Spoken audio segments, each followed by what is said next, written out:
Bonjour les amis, je suis très heureuse de vous retrouver aujourd'hui. J'espère que vous allez bien, que vous vivez de joyeuses fêtes avec vos proches, vos amis pour cette fin d'année. Alors, je vous partage les énergies de la prochaine nouvelle lune qui se forme donc le 2 janvier prochain, donc en 2022, à 19h33 heure de Paris, sur le 12e degré du signe du Capricorne. Donc c'est la première nouvelle lune de cette année 2022 qui porte un message très important qui va courir justement sur tous les mois de l'année, hein, jusqu'à la fin de l'année. Disons que la portée de ce qui se produit en tout début d'année, eh bien, court jusqu'à la fin de l'année. Donc du coup, c'est important, je crois, de prendre conscience effectivement de ce que nous invite à vivre cette nouvelle lune. Donc on va regarder ensemble un peu plus dans le détail. En tout cas, je voulais juste rappeler que bien sûr, la nouvelle lune représente un nouveau départ, donc un nouveau cycle qui démarre et qui permet effectivement bien de laisser certaines énergies derrière nous, certaines voilà, situations, pour justement redémarrer d'une certaine manière. Donc poser de nouvelles intentions, imaginer de nouveaux projets. Et d'autant que là, comme cette nouvelle lune se forme donc dans le signe du Capricorne, eh bien, elle nous invite effectivement eh bien, à planifier, à nous organiser, à aller de l'avant, on va voir ça, avec, si vous voulez, une nouvelle motivation. Hein, ça nous donne comme un nouveau potentiel. Vous voyez, le signe du Capricorne, eh bien, c'est un signe de terre, un signe cardinal, donc qui impulse en fait une nouvelle saison. Hein, c'est un signe donc d'entrée de saison. Et donc, il nous invite en fait eh bien, à démarrer vraiment, comme je disais, un nouveau cycle et à semer de nouvelles graines qui vont pouvoir croître en fait tout au long de l'année. Donc, pousser en fait au printemps, sortir de terre, et puis ensuite donc donner effectivement des fruits pendant la saison d'été et une récolte au moment comment dirais-je, des moissons de l'automne. Donc vous voyez un petit peu en fait le schéma, donc c'est pour ça que là je pense que c'est très important eh bien, de semer les bonnes graines et de pouvoir effectivement eh bien, concrétiser, souhaiter concrétiser en fait un projet, vouloir aller de l'avant, trouver la motivation, l'ambition de ce qu'on souhaite réellement vivre, organiser en fait pour cette année 2022. Donc ça, je dirais que c'est l'énergie générale, quelque part, de cette nouvelle lune en Capricorne. Et puis, j'allais dire qu'avec les aspects donc, qui sont formés au luminaire, notamment la planète Uranus, hein, qui forme un trigone assez précis, eh bien, elle va, Uranus, impulser et donner en fait l'envie d'aller de l'avant. Alors, Uranus ne sera pas encore repassé en direct, puisqu'il repassera en direct donc à partir du 18 janvier. Mais il y a déjà, on va ressentir, je pense, les prémices d'une envie en fait d'avancer, d'aller vers de la nouveauté, vous voyez. Donc on va détailler ça un petit peu après. Et alors bien sûr, il s'agira d'être prudent, d'y aller étape par étape, parce que le signe du Capricorne, eh bien, c'est un signe en fait qui nous invite à construire de manière solide, durable, dans le temps. Donc vous voyez, tout ce que vous pourrez imaginer, donc structurer, cadrer, organiser, planifier, pendant cette période du Capricorne, eh bien, ça pourra, si vous voulez, porter ses fruits de manière durable sur le long terme. Hein. C'est parce que là, on est vraiment dans cette idée, vous voyez, avec Saturne, qui est donc le maître de ce signe du Capricorne, eh bien, Saturne, en fait, bâtit, construit sur le long terme, mais du coup, il y va dans le temps, hein, il prend son temps, il est patient, il réfléchit, il observe, de manière à être sûr, vous voyez, de ses fondations. Voilà. Et c'est vrai que je dirais que du coup, ça nous renvoie à l'aspect encore de fond, si vous voulez, qu'on a vécu pendant toute cette année 2021 et qui se poursuit donc encore ce mois de janvier, hein, jusqu'à à peu près fin janvier, le carré de Saturne à Uranus qui va se détacher progressivement. Eh bien, ce carré peut encore peut-être, voyez, nous freiner un peu dans ce qu'on souhaite mettre en œuvre, hein, parce que ça vient nous questionner en fait hein, sur, eh bien, sur ce qu'on souhaite vraiment en termes de nouvelles valeurs, d'entrer, voyez, dans ce nouveau monde. qu'est-ce qu'on souhaite vraiment. Donc, et puis de toute façon, Uranus nous pousse à changer la forme hein, des organisations et des structures existantes. Donc à la fois, j'allais dire, dans nos vies personnelles, mais aussi sur le plan collectif. Donc on peut peut-être encore se sentir parfois un peu tiraillé. Il peut y avoir effectivement en plus, on va regarder sur le plan personnel hein, bien sûr, mais sur le plan collectif, il peut encore y avoir eh bien, un rapport de force entre une autorité bien trop présente, très, voilà, qui impose des mesures liberticides et puis cette envie absolument d'indépendance, de se libérer. On a un petit peu comme, vous voyez, ces deux mondes qui entre guillemets s'affrontent et le but étant de trouver justement un terrain d'entente, qu'on puisse trouver une alchimie, si vous voulez, dans ce qui est en train de se vivre actuellement. Voilà, donc on va regarder un petit peu ici pendant cette lunaison. Donc on a, comme je disais, ce carré de Saturne à Uranus, hein, qui est encore efficient au moins, je dirais, pendant un mois. Vénus rétrograde, donc qui se trouve donc au moment de cette nouvelle lune à 22 degrés du signe du Capricorne, qu'on peut considérer encore qu'elle se trouve en conjonction à Pluton, même si elle se détache. On a bien sûr la planète Jupiter, notre grand bénéfique Jupiter, la planète de l'expansion, de la confiance, qui vient d'entrer dans le signe des Poissons, donc pour un an, hein, ce 29 décembre. Et les nœuds lunaires, pendant cette lunaison également, qui vont changer de signe, donc à partir du 18 janvier, hein, et c'est le 18 janvier, le passage en direct de la planète Uranus. Hein, donc on a, je pense que ça sera une date importante, en tout cas aux alentours du 18 janvier, quelques jours avant, quelques jours après. Il peut y avoir effectivement des changements qui se mettent en œuvre, d'autant que le message est quand même assez clair avec ce trigone pour cette nouvelle lune d'Uranus au luminaire. Hein. Vous voyez, Uranus là nous délivre quand même un message important. Et les luminaires se trouvent chez Saturne, donc en Capricorne. Vous voyez ce carré Saturne-Uranus là, je pense qu'il est vraiment très important. Et on y retrouve également donc Vénus, hein, dans le signe du Capricorne, avec Pluton. Donc là également, Vénus, je pense qu'elle nous délivre également un message d'importance qu'on va regarder ensemble. Donc le Soleil et la Lune, en fait, quand ils se marient dans le signe du Capricorne, eh bien ça peut être en fait une période qui nous invite en fait à nous connecter à ce qu'on a envie de planifier.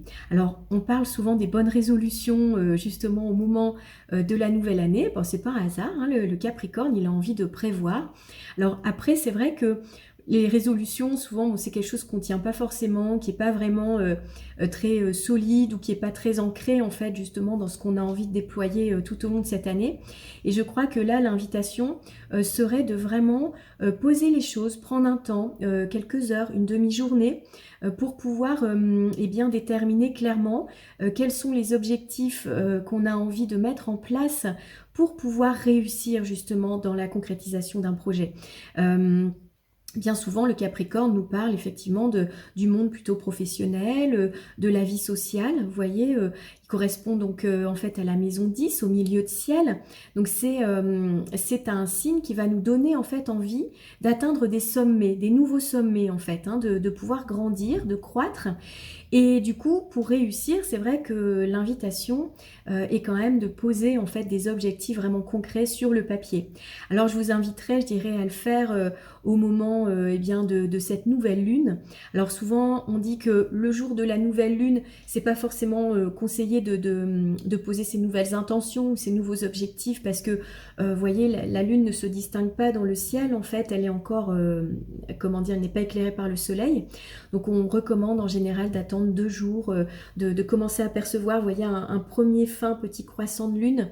Et ce serait le moment idéal en fait pour y voir clair et pouvoir poser justement bien de nouvelles promesses qu'on peut se faire en fait à soi-même, un engagement en fait qu'on prend avec soi.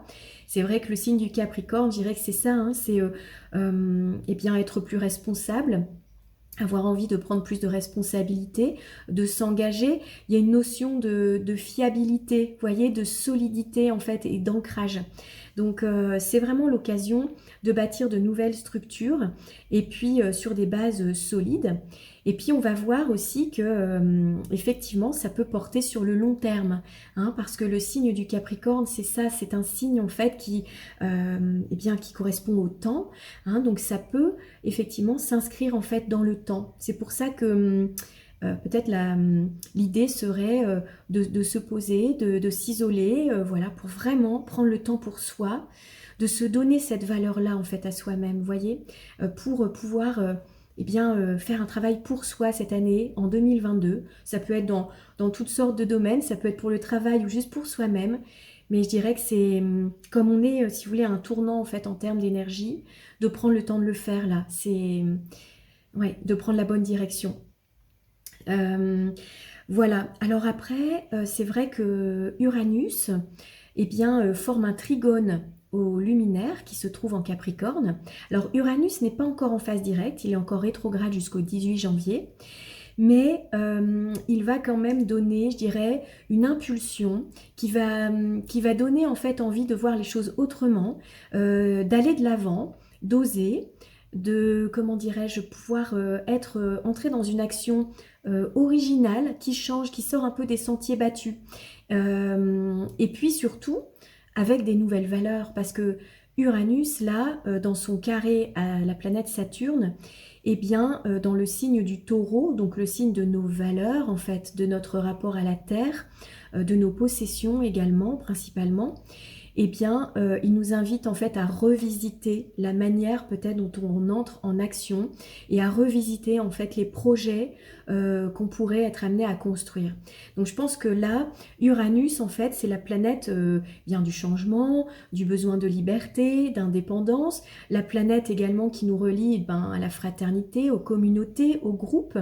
Donc peut-être qu'il peut y avoir aussi des envies de se relier à d'autres, à créer de nouveaux réseaux de personnes autour de soi, entrer dans de nouveaux projets, vous voyez, de nouvelles associations, et quelque chose de vraiment nouveau.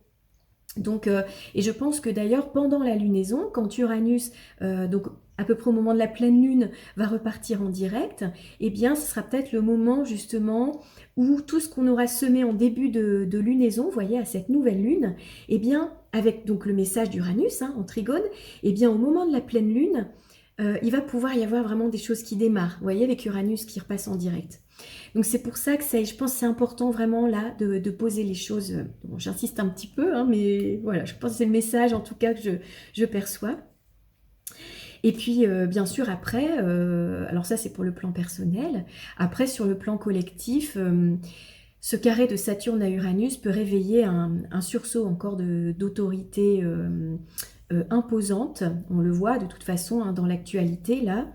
Mais voilà, l'un ne va pas sans l'autre. C'est-à-dire que l'autorité saturnienne qui va chercher à imposer encore des lois, une autorité ferme, eh bien, je pense que là, Uranus va souffler en fait des idées de libération, voire de révolte. Et c'est possible qu'il y ait un vent de révolte, effectivement, aussi fort j'allais dire que, eh bien, que l'autorité peut l'être. Donc, on peut voir se former effectivement eh bien, de nouveaux groupes de résistance voilà, à l'autorité. Donc, je pense que ça peut être également l'envie de changer le cadre imposé, vous voyez.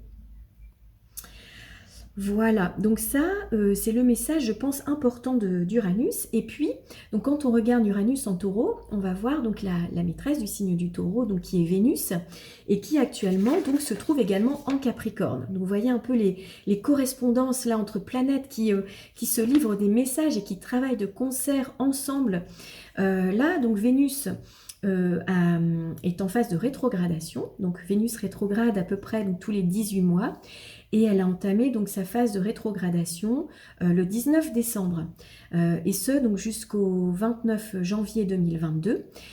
Et elle a démarré donc sa rétrogradation en conjonction à la planète Pluton.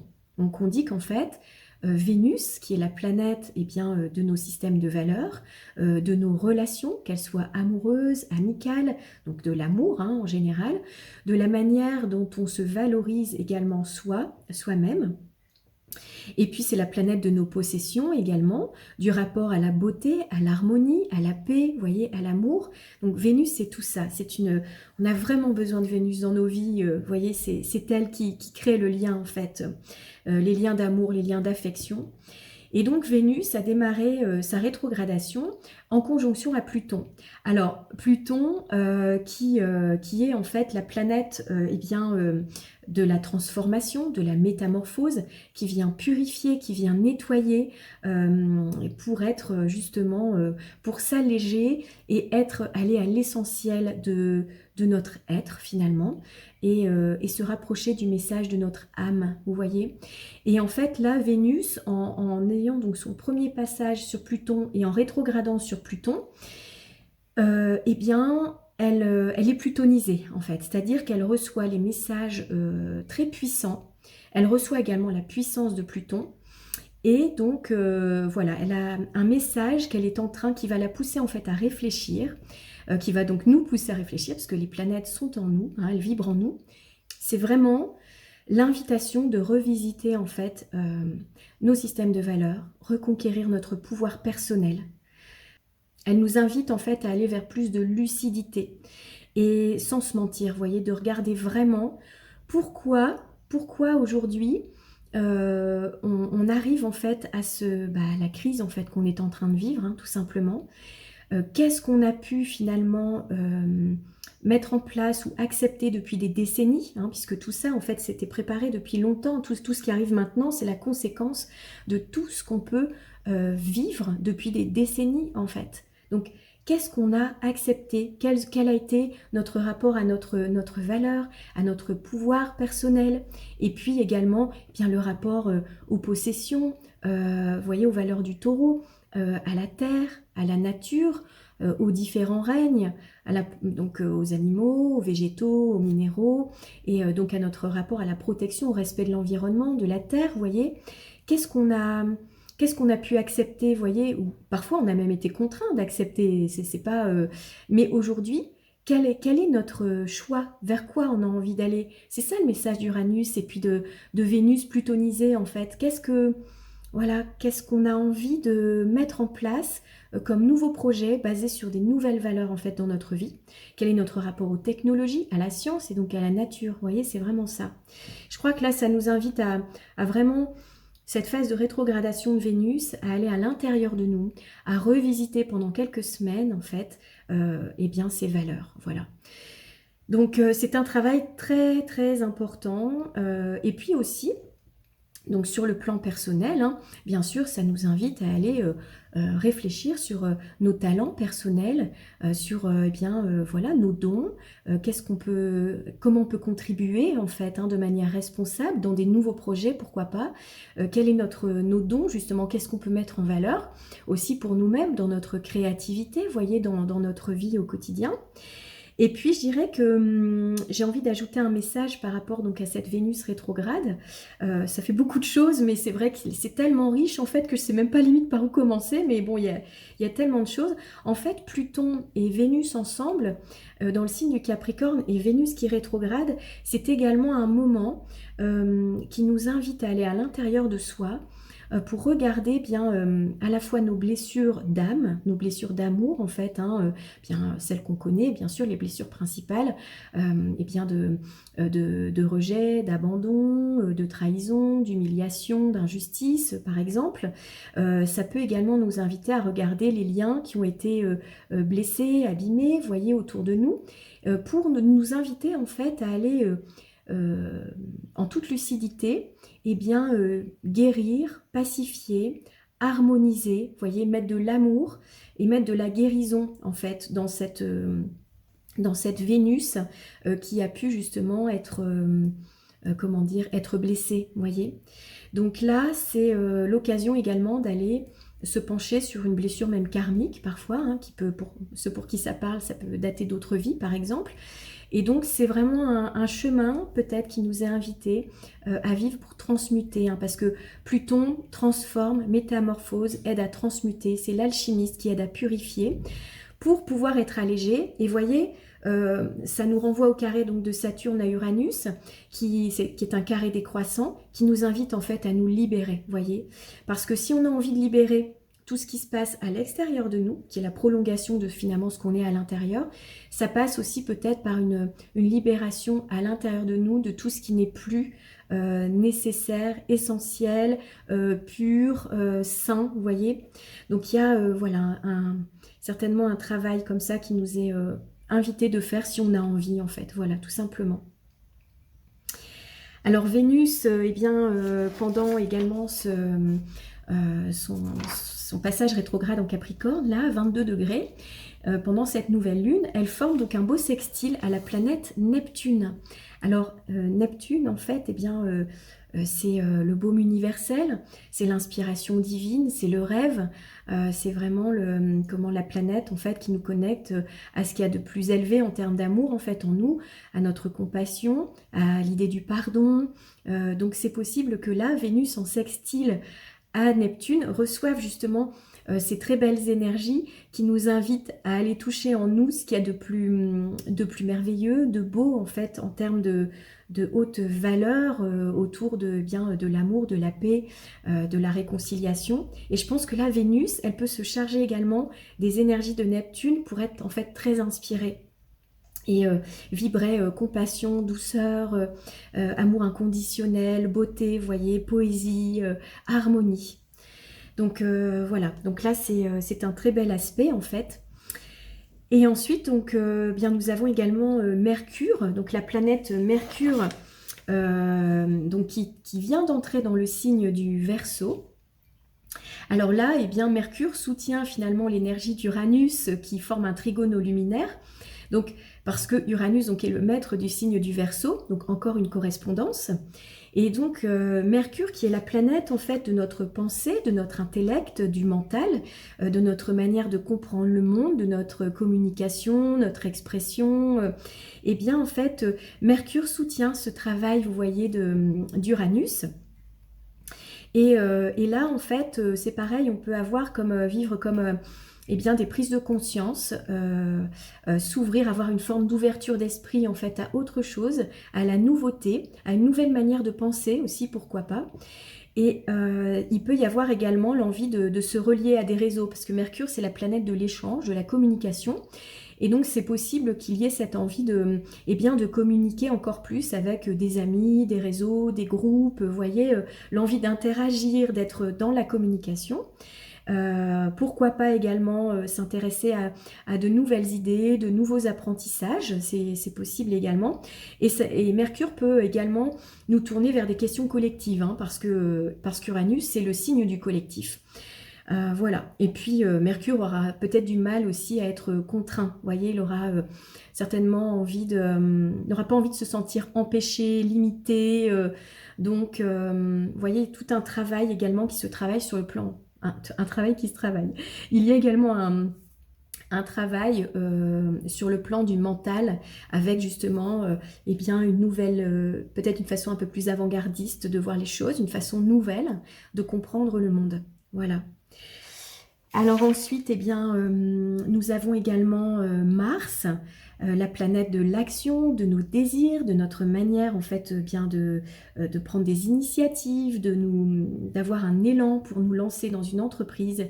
Eh bien, Mars se trouve à 14 degrés du signe du Sagittaire et donc il forme un très beau sextile à la planète Saturne. Donc Saturne qui est le maître du signe du Capricorne. Et donc là, c'est un très bel aspect qui va nous aider à entrer dans l'action avec enthousiasme, avec optimisme, qui va nous aider en fait à construire, à aller de l'avant et à ancrer, à matérialiser certains projets, certaines idées qu'on peut avoir, à nous donner un dynamisme, vous voyez, constructif. Donc là, c'est un très bel aspect également. Alors nous avons donc la planète Jupiter. Jupiter qui vient d'entrer dans le signe des Poissons. Et là, je pense que, alors Jupiter, qui est la planète en fait de l'ouverture, de l'expansion. C'est la plus grosse planète en fait du système solaire, la planète de la confiance, de la générosité, de l'ouverture, du je vois la vie du bon côté, j'ose, j'ouvre mes horizons, je dépasse l'horizon du, enfin comment dirais-je, je dépasse ma zone de connu pour aller justement vers de nouveaux horizons. Et bien Jupiter là, il est chez lui dans le signe des Poissons, et je pense qu'il va nous inviter à nous relier justement eh bien à tous, toute cette énergie justement neptunienne hein, des Poissons, qui nous emmène vers plus de spiritualité, de compassion, d'ouverture, de douceur, de créativité également. Hein. Il peut y avoir beaucoup de créativité et d'inspiration. Et il peut nous apporter beaucoup de douceur, de bienveillance, et je pense que ça va nous aider eh bien, dans la période qu'on peut traverser hein, pendant cette année 2022.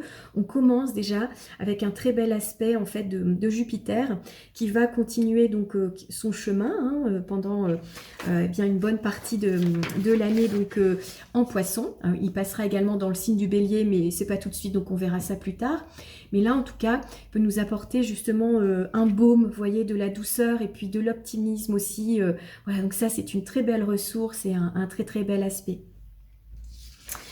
Voilà, donc voilà ce que je voulais partager avec vous pour cette nouvelle année, cette nouvelle lune du 2 janvier 2022. J'espère que voilà, ça a pu vous apporter un éclairage. Voilà, je suis très heureuse quand vous me partagez eh bien, vos avis sur la question. J'ai eu de très très beaux commentaires là récemment lors de la dernière vidéo et même celle d'avant.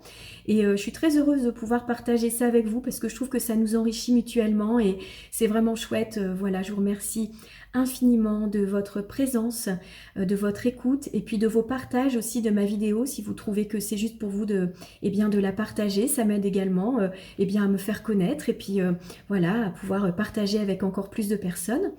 Et puis voilà, je suis là à votre écoute si vous avez des questions. Parfois, certaines personnes me demandent personnellement, tiens, qu'est-ce que ça peut jouer pour moi? Donc, je suis très heureuse de pouvoir vous répondre. Et puis voilà, je propose également des accompagnements personnalisés, donc avec le thème natal, le thème de l'année également. Donc je vous invite à prendre contact avec moi. Vous trouverez mes coordonnées dans la barre d'infos juste en dessous et je serai très heureuse de vous répondre. Voilà. Merci à vous. Je vous souhaite encore une fois de très joyeuses fêtes de fin d'année et je vous retrouve bientôt, très bientôt pour la prochaine pleine lune. Prenez soin de vous. À bientôt. Bisous.